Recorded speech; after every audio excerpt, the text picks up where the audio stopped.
कारकर्दगी को जांचने के लिए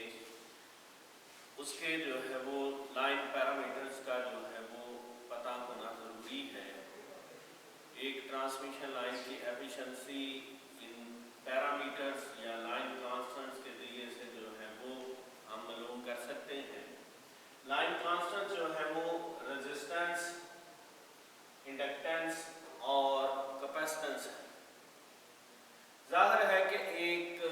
कंडक्टिंग मटेरियल है, हर कंडक्टिंग मटेरियल की अपनी एक मुज़ाहमत हुआ करती है और जैसे जैसे जो है वो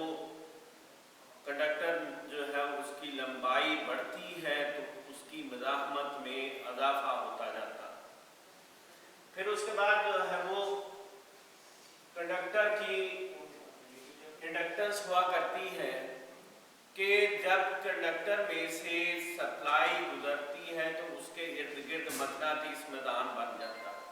उस वजह से जो नुकसानात होते हैं उसको जो है वो हम इंडक्टेंस जो है वो कंसिडर करते हैं। और फिर जो है वो कैपेसिटेंस के लाइन जो है वो एक कैपेसिटर की शक्ल अख्तियार कर लें कि जैसे जैसे जो है वो लाइन की लंबाई में इजाफा होता जाता है उसकी कैपेसिटेंस में भी इजाफा होता जाता है। और इसके साथ साथ सेंडिंग एंड की निस्बत रिसीविंग एंड पर वोल्टेज जो है वो एक अनलोडेड लाइन के जो है वो बढ़ जाते हैं। अभी इसी चैप्टर के अंदर जो है वो एंड पे हम इस बात को भी डिस्कस करेंगे। तो इन तमाम पैरामीटर्स को या लाइन कांस्टेंट को बारी बारी जो है वो हम डिस्कस करते हैं। रेजिस्टेंस जो है वो हर कंडक्टर की चूंकि अपनी मुज़ाहमत होती है, हर कंडक्टर मटीरियल मुख्तलिफ मटीरियल की मुख्तलिफ मुज़ाहमत और वो मुज़ाहमत जो है वो डिपेंड करती है नेचर ऑफ मटीरियल पे कि कॉपर है तो उसकी मुज़ाहमत जो है वो कुछ और होगी, एल्युमिनियम है तो उसकी मुज़ाहमत जो है वो कुछ ज़्यादा और उस मुज़ाहमत में इजाफा होगा जैसे जैसे लंबाई में इजाफा कि मुज़ाहमत बढ़ती जाएगी जैसे जैसे जो है वो उस कंडक्टर मटीरियल की लंबाई जो है वो बढ़ेगी और उसके बाद जो है वो उस कंडक्टिंग मटीरियल के मुज़ाहमत में कमी वाक़या होगी अगर जो है वो कंडक्टर मोटा इस्तेमाल करे। एक बारीक कंडक्टर की मुज़ाहमत जो है वो ज़्यादा हुआ करती है और जो है वो एक मोटा कंडक्टर उसकी मुज़ाहमत जो है वो कम होती है। उसके बाद जो है वो ये मुज़ाहमत जो है वो डिपेंड करती है दर्ज ज़ैल जो है वो चीज़ों के टेम्परेचर बढ़ने के साथ साथ मुज़ाहमत में तब्दीली वाक़या। बाज़ बातें ऐसी हैं जिनका टेम्परेचर बढ़ने से मुज़ाहमत में जो है वो इजाफा होता है, पॉजिटिव टेम्परेचर कोफिशिएंट की अमल कहलाती है। बाज़ जो है वो बातें ऐसी जिनका टेम्परेचर बढ़ने से मुज़ाहमत के अंदर कमी वाक़या होती है, नेगेटिव टेम्परेचर कोफिशिएंट की अमल बातें जो है वो कहलाती है। दूसरा जो है वो इफेक्ट जो है वो यानी टेम्परेचर बढ़ने से मुज़ाहमत में जो है वो इजाफा हुआ करता है और कंडक्टर मटेरियल में। और उसके बाद जो है वो फ्रीक्वेंसी के बढ़ने से भी जो है वो कंडक्टर के अंदर होने वाले नुकसानात में जो है वो इजाफा होता है। एसी सप्लाई है तो एसी सप्लाई जो है वो कंडक्टर के आउटर डाया पर जो है वो बहती यानी इसकी शिद्दत आप ये कह लीजिए कि कंडक्टर की जो है वो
इसमें एक ट्रांसमिशन लाइन की रेजिस्टेंस, इंडक्टेंस और कैपेसिटेंस जो है वो हम मुदर्जा ज़ैल जो है वो दो तरीकों से जो है वो मुय्यर कर सकते हैं कि या तो हम ये करें कि एक ट्रांसमिशन लाइन को जो है लेट्स से कि 100 किलोमीटर ट्रांसमिशन लाइन है, हम उस ट्रांसमिशन लाइन को जो है वो 10 हिस्सों में तकसीम कर दें, ठीक है।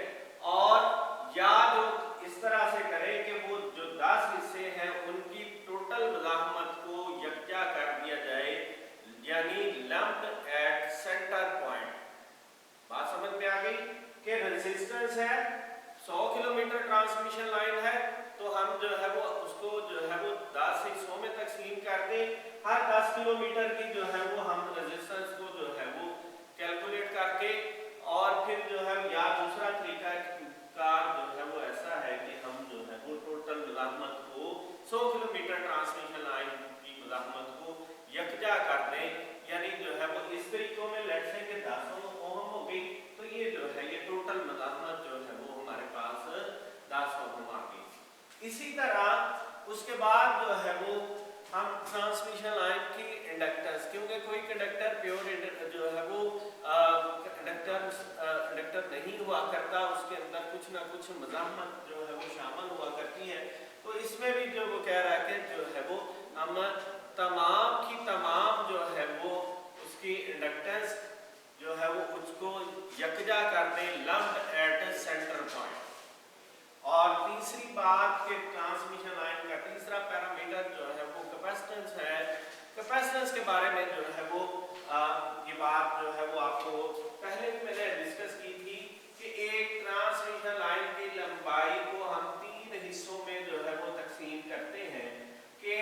शॉर्ट ट्रांसमिशन लाइन कहलाती है, 80 किलोमीटर लंबी लाइन जो है वो शॉर्ट ट्रांसमिशन लाइन कहलाती है, और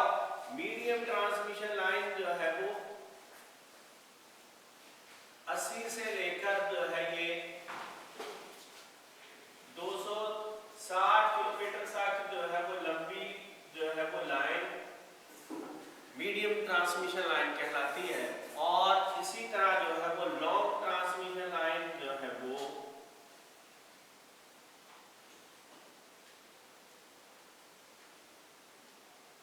320 किलोमीटर से ऊपर जो है वो ट्रांसमिशन लाइन जो है ये लॉन्ग ट्रांसमिशन लाइन कहलाती है। तो लाइन का जो है वो कैपेसिटेंस फाइंड करने के लिए जो है वो बिल्कुल उसी तरह जो है वो कि हम जो है वो जैसे जैसे ट्रांसमिशन लाइन की लंबाई बढ़ती जाएगी उसकी कैपेसिटेंस में भी इजाफा होता जाएगा, ट्रांसमिशन लाइन की कैपेसिटेंस में भी इजाफा होता जाएगा। हम या तो जो है वो ये कर लें कि जो है वो टोटल कैपेसिटेंस यानी कैपेसिटेंस ट्रांसमिशन की लंबाई के लिहाज से जो है वो उसकी कैपेसिटेंस को डिवाइड कर दें, या जो है वो उसकी टोटल कैपेसिटेंस को जो है वो कंसीडर कर लें। और इसी तरह जो है यानी लम्प्ड एट सेंटर पॉइंट के टोटल जो है वो कैपेसिटेंस को जो है वो हम ये तसव्वुर करें कि यकजा कर लें। और ये बात जो है वो याद रहे कि इस तरह ट्रांसमिशन लाइन के अंदर शॉर्ट ट्रांसमिशन लाइन के अंदर इस जो है वो इफेक्ट को नज़रअंदाज किया जाता है। शॉर्ट ट्रांसमिशन लाइन के अंदर जो है वो कैपेसिटेंस के इफेक्ट को जो है वो नज़रअंदाज किया जाता है, यानी ऐसी ट्रांसमिशन लाइन जिसकी लंबाई 80 किलोमीटर होगी तो उसको जो है वो इफेक्ट को जो है वो नज़रअंदाज किया जाएगा, और कैलकुलेशन के लिए जो है वो जो मीडियम या लॉन्ग ट्रांसमिशन लाइन है उसको जो है वो कैपेसिटेंस के इफेक्ट को जो है वो ऐड किया जाएगा। हिस्सा मुख्तसर कि एक ट्रांसमिशन लाइन की कारकर्दगी को जांचने के लिए उस ट्रांसमिशन लाइन की हमें रेजिस्टेंस, इंडक्टेंस और कैपेसिटेंस का पता होना चाहिए। इसको जो है वो ट्रांसमिशन लाइन के पैरामीटर्स या जो है वो ट्रांसमिशन लाइन के कांस्टेंट कहा जाता है, और इसको जो है वो कैलकुलेट करने के लिए करके हम एक ट्रांसमिशन लाइन की कारकर्दगी को जो है वो जांच सकते हैं। और रेजिस्टेंस फाइंड करने के लिए जो है वो क्या है लंबाई को जो है वो 10 हिस्सों में तकसीम कर दें,